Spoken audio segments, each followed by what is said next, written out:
আসসালামু আলাইকুম। আজকে শুক্রবার। তো আজকের আমার রান্নার আয়োজনে দুপুরে আছে এখানে মুগ ডাল সিদ্ধ করে রেখেছি। আমি কাঁচা মুগ ডালটা ভেজে তারপরে পানি দিয়ে সিদ্ধ করে তারপরে ঝরা দিয়ে রেখেছি। কাঁকরোল ভাজি করব, সেজন্য এখানে একটু কেটে হলুদ মরিচ দিয়ে রেখেছি, এখনও মাখিয়ে নিইনি। মেখে নিয়ে তারপর ভাজবো। আর এখানে রাইস কুকারে ভাত বসিয়ে দিয়েছি, ভাতটা হতে থাক। আর ততক্ষণে আমার রান্নাটা কমপ্লিট হবে। তো এখানে মাছের মাথা দিয়ে মুগ ডাল দিয়ে মুড়ি ঘন্ট করব, সেজন্য রেখে দিয়েছি। আর মাছের মাথাটা কিন্তু আমি গতকাল ভেজে রেখেছি। গতকাল রুই মাছ রান্না করেছিলাম, সেই মাছের সাথে মাথাটা ভেজে রেখে একটু কাজটা একটু কমিয়ে রেখেছি আজকের জন্য। আর এখানে দেখতে পাচ্ছেন কাঁকরোলটা এইভাবে পিস পিস করে কেটে একটু লবণ আর একটু হলুদ দিয়ে মেখে হালকা তেলে ভেজে নিলে কিন্তু অনেক টেস্টি হয় এবং স্বাস্থ্যসম্মত। আপনারা এভাবে খেয়েছেন কিনা জানি না, খেয়ে থাকলে অবশ্যই জানাবেন। আমার তো এইভাবে খুব মজা লাগে। আমরা সবসময় কাঁকরোল এভাবে খাই। আর কাঁকরোলটা কুচি করে কেটে আলু দিয়েও ভাজি করে খাওয়া যায়। আর এখানে পেঁয়াজটা দেখতে পাচ্ছেন, এই পেঁয়াজটা আমি অন্য দিন মানে আগে কেটে অবসর সময় কেটে ডিপে রেখে দিয়েছিলাম। প্রয়োজন অনুযায়ী আমি এক বক্স করে বের করে রান্না করি। আর ভাতের এই অবস্থা দেখতে পাচ্ছেন, এখন আমি একটু নেড়ে দিব। আর এতে চালটা একটু উল্টাপাল্টা। এই সময় কিন্তু অনেকে রাইস কুকার ঢেকে রান্না করে, কিন্তু আমি রাইস কুকারটা ঢেকে দিলে ভাত বলক যখন চলে আসবে তখন দেখা যায় রাইস কুকারের ঢাকনা উপচে কিছুটা মার নিচে পড়ে যায়, সেজন্য আমি ঢাকনাটা এখন দিব না। আর এই মশলাদানিটা দেখতে পাচ্ছেন, এটা আমার অনেক পুরনো মশলাদানি, কিন্তু এই মশলাদানিটা এখনও ব্যবহার করছি, খুবই সুন্দর এবং ভালো। তো কাঁকরোলটা ভেজে নেব। আর এখানে দেখতে পাচ্ছেন প্রচণ্ড রোদ, মানে কী যে গরম পড়েছে। এই গরমের মধ্যে রান্নাঘরে সময় কাটানো একটা নারীর জন্য যে কতটা কষ্টের, একমাত্র যারা এই রান্নাঘরে সময় কাটান তারাই বলতে পারবেন যে আসলে কতটা কষ্টের। তো আমার কাঁকরোল ভাজিটাও হয়ে গিয়েছে। আমি কি করি, রান্নার ফাঁকে ফাঁকে আমার রান্নাঘরের সাথে ডাইনিং স্পেসে ফ্যান সেরে ওখানে যাই একটু বসে থাকি। কাঁকরোলটা ভেজে নিয়ে এবার মুগ ডালটা যে সিদ্ধ করে রেখেছিলাম মাথার দিয়ে রান্না করব। এটাকে আমরা মুড়ি ঘন্ট বলি, জানি না কে কী বলে। আর মুড়ি ঘন্ট এক একজন এক একভাবে রান্না করে। আমার বড় ভাবিকে তো দেখেছি বেগুন দিয়ে মুড়ি ঘন্ট রান্না করতে। তো আমি পেঁয়াজটা দিয়ে দিলাম। মানে গরমের জন্য মানে ভীষণ খারাপ লাগতেছে। এই সময় কিন্তু প্রচুর পানি খাবেন, যত পারেন পানি খাবেন, দেখবেন যে শরীরটা পানির কারণে অনেকটা সুস্থ মনে হবে। এই মশলাদানিটা আমি বাণিজ্য মেলা থেকে কিনেছিলাম, খুবই সুন্দর একটা মশলাদানি। আর এটা আমি প্রায় কত হবে 13 বছর 13 বছর যাবৎ ব্যবহার করছি। আলহামদুলিল্লাহ এখনও সুন্দর আছে। তো আমি পেঁয়াজটার মধ্যে লবণ দিয়ে দিলাম। আর এই যে ভাতটা এই পর্যায়ে একটু নেড়ে দিব। আমার বাসায় সবগুলো রান্নাই কিন্তু কারেন্টে রান্না করা হয়, কারণ হচ্ছে আমার বাসায় লাইনের যে গ্যাস নেই। তো এই মশলাদানিটা দেখতে পাচ্ছেন, এটা বেশ দাম দিয়ে কিনেছিলাম, কিন্তু কত দিয়ে কিনেছি মনে নাই, যেহেতু 13 বছর আগের এই মশলাদানিটা বেশ এখনও চলছে আলহামদুলিল্লাহ। এই পেঁয়াজটা একটু ভাজা ভাজা হয়ে আসলে আমি এখানে দিয়ে দিব আদা রসুন পেস্ট। এখানে একসাথে করে দিয়ে দিলাম সম পরিমাণ আর কি, 1 চামচ আদা বাটা আর 1 চামচ রসুন বাটা, 2 চা চামচের মতো। তো একসাথে বেটেছে তো তো 1 টেবিল চামচ দিয়ে দিলাম। এটা একটু ভাজা ভাজা করে নেব। আদার একটা ফ্লেভার আছে, যেটা কাঁচা ফ্লেভারটা ভালো লাগে না। আর এইখানে একটু ভেজে নিয়ে যদি আমি বাকি মশলাগুলো দিই, তাহলে আদার যে কাঁচা বাজে একটা গন্ধ সেটা কিন্তু আর থাকে না। তো এখন আমি সামান্য একটু মরিচের গুঁড়া দিয়ে দিব। মরিচটা আমরা একটু কম খাই। আর এখন দিয়ে দিচ্ছি একটু হলুদের গুঁড়া। বাস লবণ, হলুদ, মরিচ, আদা, রসুন, পেঁয়াজ এটা দিয়ে একটু ভেজে এটার মধ্যে আমি গরম পানি করে রেখেছি, গরম পানি দিয়ে দেবো। আমার এখানে ইলেকট্রিক কেটলি, এই কেটলিতে আমি রান্না বসানোর আগে 1 কেটলি পানি গরম দিয়ে নিই, যাতে আমার রান্না করতে আমি গরম পানি ব্যবহার করতে পারি। তো এটা একটু কষাতে কষাতে আমি অন্য কিছু কাজ আছে সেগুলো করে নিব। একটু ঢাকা দিয়ে দিচ্ছি। আর এই যে এখানে দেখতে পাচ্ছেন আমি এর মধ্যে 2 বার নেড়ে দিয়েছি ভাতটা, আর নাড়তে হবে না। এখন দেখুন পানিটা কিন্তু গায়ে চলে আসছে, ভাতের গায়ে গায়ে চলে আসছে। এই পর্যায়ে আমি ঢাকনাটা দিয়ে দিব, এতে ভাতটা সফট হবে। আমি যেরকম ভাত খাবো ঝরঝরা প্লাস সফট সেরকম হয়ে যাবে। আর পানি অবস্থায় যদি আমি ঢাকনাটা দিয়ে দিতাম তাহলে দেখা যেত যে মার বাইরে পড়ে আসছে, বাইরে পড়ে যেত। আজকে শুক্রবার, আর এই শুক্রবারের জন্য আমার বউ আসবে না। প্লেট বাসনগুলো আমি একটু জড়ো করে রেখে দিয়েছি, কারণ হচ্ছে যতটুকু আমার প্রয়োজন ততটুকু আমি ধুয়ে নিচ্ছি। উনি আসলেও কিছুটা থালাবাটি আমাকে ধুতে হয়, কারণ সব কিছু তার উপরে দেওয়াটা ঠিক না। এত গরম, এই গরমের মধ্যে দাঁড়িয়ে রান্না করছি। আর এখানে দেখেন যে আমার মশলাটা কিন্তু কষানো হয়ে গেছে। এখন আমি যে ভেজে রেখেছিলাম মাছের মাথাটা দিয়ে দেবো। দেখেন তেল উঠে আসছে। পেঁয়াজটা আর একটু ভাজা ভাজা করে নিলে কিন্তু বেশি টেস্ট লাগে, কিন্তু এই গরমের মধ্যে আর ভাজা ভাজা করতে ইচ্ছে করে নাই। এইভাবেও খারাপ হবে না, টেস্টি হবে, তো পরিশ্রমটা একটু কম আর কি এইভাবে। আর এই যে গতকালের ভেজে রাখা যে মাছটা সেটা দিয়ে দিলাম। এখানে মাছের মাথা আর লেজ, মুড়িঘণ্ট সাধারণত মাছের মাথা আর লেজ দিয়ে করা হয়, অনেকে মাছ দিয়েও করে।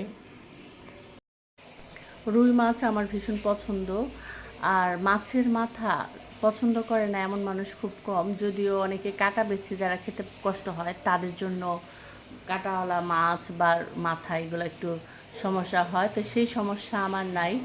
আমার কাছে মাছের মাথা একটু ভেঙে ভেঙে যদি মুড়িঘণ্ট বা কষিয়ে রান্না করা হয় তাহলে আমার খুব ভালো লাগে।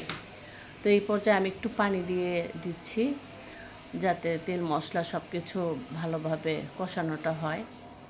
আর গরমের মধ্যে এখন একটু পানি দিয়ে আমি একটু ডাইনিং স্পেসে ফ্যান ছেড়ে একটু বসে নিব, আর ততক্ষণে রান্নাটা দেখা যাবে কষানো হয়ে গেছে বা হয়ে যাবে। আর এই যে ভাতটা হয়ে গেছে, নিচের লাইটটা উপরে চলে আসছে, মানে ভাত রান্না শেষ। এই পর্যায়ে থাক একটু দমে রাখার মতো। আর এই অবস্থায় যদি আমি রেখে দিই তাহলে অনেক অনেক সময় পর্যন্ত ভালো থাকে, মানে গরম থাকে ভাতটা। আমি যদি রাত্রেও খাই তাও ভাতটা গরম থাকবে, কিছু করতে হবে না। ছেলে টিচারের কাছে পড়ছে, এখন ছেলের জন্য আমি একটু লেবুর শরবত করে দিচ্ছি। আমার সব কিছু যেহেতু দাঁড়িয়ে করতে হয়, এটা আমাদের অনেক সুবিধা। আর আমরা যেহেতু বাঙালি, বটিটা কাটতে বেশি ভালোবাসি, যদিও ছুরি ব্যবহার করি, ছুরি দিয়ে কাটাকাটি করি, কিন্তু এই যে বটিটা সিঙ্কের উপরে এইভাবে সেট করে নিয়ে টুকিটাকি ভালোই কাটাকাটি করা যায়। লেবুর যে এত সুন্দর একটা ফ্লেভার আসছে না, মনটা একেবারে শান্তি হয়ে গেছে, গরমের মধ্যে প্রশান্তি চলে আসছে। গতকালের লেবু 3 টুকরা রয়ে গেছে, তো ফ্রিজে রেখেছিলাম। ফ্রিজের মধ্যে এভাবে লেবু কেটে রাখলে কিন্তু ফ্রিজের দুর্গন্ধ কম হয়। যদিও ফ্রিজে সব খাবারই ঢেকে রাখা উচিত, কিন্তু একমাত্র লেবুটাই এভাবে রাখবেন, তাহলে লেবু ফ্লেভারটা ফ্রিজের মধ্যে যাবে। আর এখানে বলক চলে আসছে, মাছের মাথাটা এখন নরম হয়ে আসছে। এখন আমি একটু ওই চেনিতে একটু ভেঙে ভেঙে দিব। সবাই এটা খুরচুন বলে, তো আমি ছোটোবেলা থেকে চেনি বলতেই অভ্যস্ত, কারণ হচ্ছে আমার মা দাদি এরা সবাই চেনি বলেই চিনে। আমাদের এলাকার ভাষায় আর কি এই খুরচুনকে চেনি বলা হয়। চেনিটা একটু ভেঙে দিলাম। এখন কিন্তু কালারটা সুন্দর লাগতেছে, কিন্তু ডালটা দেওয়ার পরে এই কালারটা আর দেখা যাবে না, একটু কেমন একটু ফ্যাকাশে ফ্যাকাশে কালার। আসলে তরকারির কালার টকটকা হলে কিন্তু দেখতে সুন্দর লাগে। আমি যেহেতু মরিচ কম খাই, সেহেতু আমার তরকারিগুলো ওরকম টকটকে লাল হয় না, খেতে দারুণ হয়, কিন্তু কালারটা যেন একটু ফ্যাকাশে ফ্যাকাশে লাগে। তো এখন যেরকম কালার দেখছেন এরকম কালার থাকবে না, রান্না হলে কালারটা আরেকটু সুন্দর হবে। তো আমি এখন একটু নেড়ে চেড়ে ডালের সাথে মশলাটা মিশিয়ে দিচ্ছি।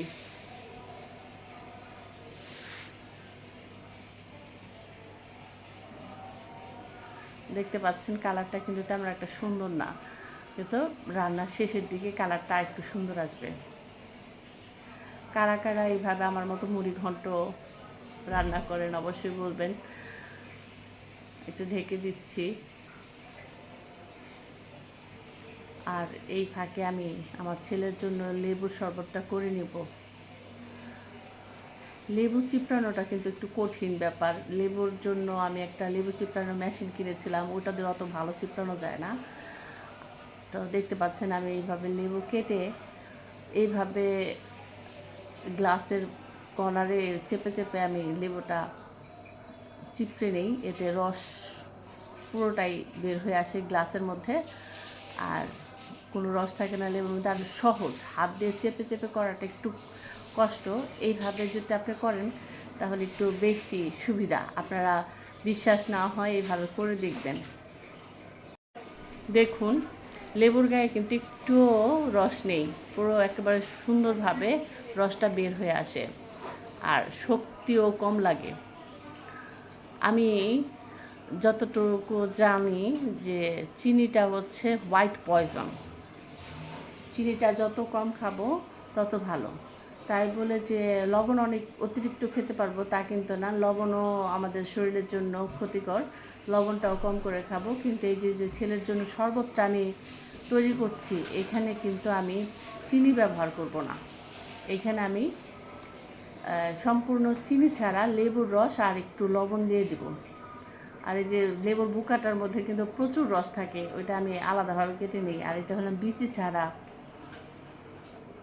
লেবু, এই চিপে নিচ্ছি, বেশ কিছুটা রস থাকে। আর বাকি কয়েক টুকরা আছে, এটা ভাত দিয়ে খাওয়ার জন্য রেখে দিলাম। এখানে প্রায় 2টা লেবু কাটছি, আর গতকালের যে লেবু ছিল সব মিলে প্রায় 1.5টার মতো লেবু এখানে দেওয়া হয়েছে। আর সামান্য একটু লবণ দিয়ে নিচ্ছি, খুব বেশি দেওয়া যাবে না, টেস্টের জন্য একটু লবণ দিচ্ছি। আর এই যে আইস করে রেখেছি পানি বোতল। আসলে এই গরমের মধ্যে একটু ঠান্ডা শরবত বা একটু ঠান্ডা পানি খেতে ভালো লাগে। তো আমি আবার একটু নর্মাল পানিও দিয়ে নিয়েছি। আর এখানে কয়েক টুকরা বরফ দিলে খুব চমৎকার একটা শরবত হয়ে যাবে। এখানে বিট লবণ দিলে ভালো লাগে, কিন্তু আমি বিট লবণটা দিইনি। আর এই যে বিস্কিটটা আজকে সকালবেলা আমার ছেলে খেয়েছে, তো এইটা আমি ফেলে দেওয়ার আগে ভাবলাম একবার একটু ব্যবহার করি। পানি রেখে দিয়েছিলাম, এটা বরফ হওয়ার আগ মুহূর্তে আর কি, এই পানিটা দিয়ে আমি শরবতটা গুলে দিচ্ছি। আমার ছেলেটা ভীষণ দুষ্টু, দেখেন হাত দিয়ে দিয়ে বরফগুলো ধরার চেষ্টা করছে। লবণটা একটু চেখে দেখবো, চেক করে নেব, যদি লাগে তো আরেকটু দেব। তো লবণ ঠিক আছে, আর দিতে হবে না, কমপ্লিট। কেমন হয়েছে লেবুর শরবত? অনেক টেস্টি। অনেক টেস্টি। চিনিরটা বেশি মজা নাকি লবণেরটা? লবণেরটা। লবণেরটা, আচ্ছা ঠিক আছে, ওকে যাও। এই যে দেখেন গ্লাসটা কিন্তু ভালো। কালারটা কিন্তু চলে আসছে, তাই না?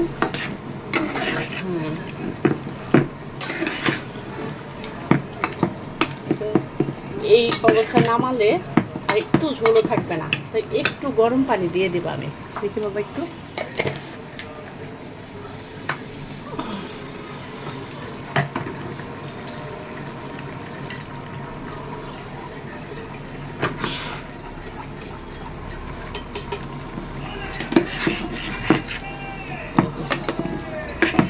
এখন যে পরিমাণ দিয়েছি রান্না প্রায় শেষ। এখন আমার এটার মধ্যে 2টা জিনিস দিব, সেটা হচ্ছে কাঁচামরিচ আর জিরা তেলে গুঁড়া করে রেখেছি সেটা। এই যে কাঁচামরিচটা দিয়ে দিচ্ছি, আর দেবো হচ্ছে ভেজে রাখা জিরা চেলে রেখেছি।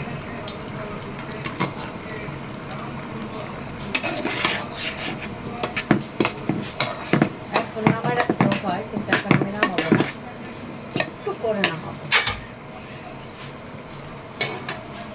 ফ্লেভারটা যেন সুন্দরভাবে মিশে যায়, এই জন্য একটু ঢাকা দিয়ে রাখলাম। আজান দিয়ে দিয়েছে, আমার রান্না শেষ।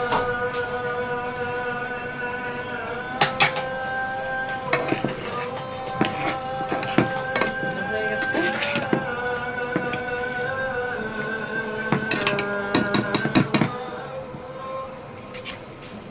আজানের শব্দটা এত ভালো লাগে, আমার অনেক ভালো লাগে। তো রান্না শেষ, রান্না যেহেতু শেষ, আর আমার ভাতটাও অনেকক্ষণ আগেই হয়ে গেছে, আর এরকম একটা চপস্টিক দিয়ে আমি ভাতটা একটু, আমাদের গ্রামের বাড়িতে এটা বলে নাকর, তো এখানে গ্রামে দেখা যেত যে বাঁশের কঞ্চি দিয়ে বা বাঁশ দিয়ে শুরু করে এরকম একটা নাকর বানাতো। তা আমরা শহরের বাড়িতে এটা কোথায় পাবো? তা আমার মাথায় বুদ্ধি এলো, এই ভাতটা আবার এইভাবে কেটে না দিলে, ভেঙে না দিলে কিন্তু ভাতটা একদম দলা দলা হয়ে যায়। আমি চপস্টিকটা ব্যবহার করি নাকর হিসেবে। এই যে এই অবস্থায় আমি লাটটা খুলে দিব। অনেকটা সবজি রান্না করা হয়েছিল কালকে, যদিও আমি বাসি খাবার পছন্দ করি না, তারপরেও দেখা যাচ্ছে আরও অনেক আইটেম থাকার কারণে সবজিটা খাওয়া হয় নাই। তো আমি ফ্রিজে রাখার আগে ভালো মতো জাল দিয়ে ঠান্ডা করে তারপরে রেখেছিলাম, আর এখন একটু পানি দিয়ে এটা জাল করে নিচ্ছি, সামান্য একটু পানি দিয়েছি, এটা শুকালে। এই জন্য আমি আর চিচিঙ্গাটা ভাজি করব না, কারণ অনেকটা তরকারি আছে। আর কাঁকরোল ভাজি, লেবু, ভাত, মুড়ি ঘন্ট, আর এই যে কালকে একটু কাচকে মাছ রান্না করেছিলাম, সেটা একটু রয়ে গেছে, এটা আমি ওভেনে গরম করে নিব। আর এই যে এখানে একটা মুরগি রান্না করেছিলাম কালকে, সব খাওয়া হলেও এই যে পাটা, একটা পা, মাথা, এগুলো রয়ে গেছে, এটা একটু ওভেনে গরম করে নেব। মুড়ি ঘন্ট হলে আর কিছু লাগবে না। তো যাই হোক, টেবিলটা এখন গুছিয়ে নেব।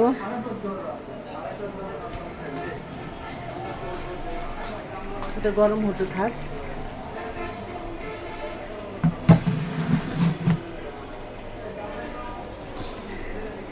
এখন কিন্তু আমের সিজন, আর কাঁচা আমটা কিন্তু লবণ মরিচ দিয়ে খেতে ভীষণ মজা লাগে। আর এখন বাজে 12:30, ওরা নামাজ পড়তে যাবে, আর আমি টেবিল গুছিয়ে গোসল করে নামাজ পড়বো, তার আগে একটু রেস্ট নিয়ে নিচ্ছি, আম খেয়ে নিচ্ছি। সবাই খুব ভালো থাকবেন, সুস্থ থাকবেন। আজকের জন্য এই পর্যন্তই। আল্লাহ হাফেজ।